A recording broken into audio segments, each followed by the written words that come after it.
अस्सलाम वालेकुम दोस्तों, क्या हाल है तुहाडे। उम्मीद करना तुसां ठीक हो सो।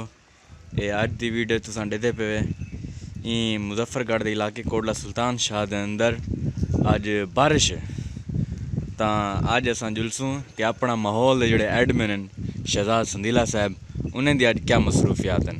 अगें तो बहुत फनी वीडियो बने होते हैं तां अज बारिश के मौसम वो कितना इंजॉय करें।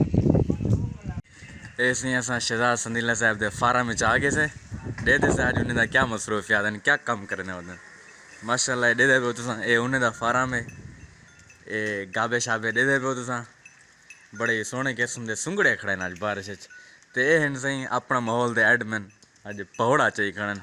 क्या हाल है मलिक साहब? ठीक सही गोदा खैर है, आज क्या करने होते हुए? ऐसे ही बारिश आ गई। जब बारिश आती है ना तो पानी आता है। हाँ, हम सारा अपना माहौल खराब थी। अगे फनी वीडियो बने आज तो साको दर्द च मुबतला कर देते थे। आज आज एक काम करना। अच्छा, बाकी तुम्हारे जड़े एक्टर होंगे बाबा सही ते ओ बे ओ कितना सही ओ ये रुले पेन ये वाला साग उठे हुए ये वाला फोस में बेच वदे है।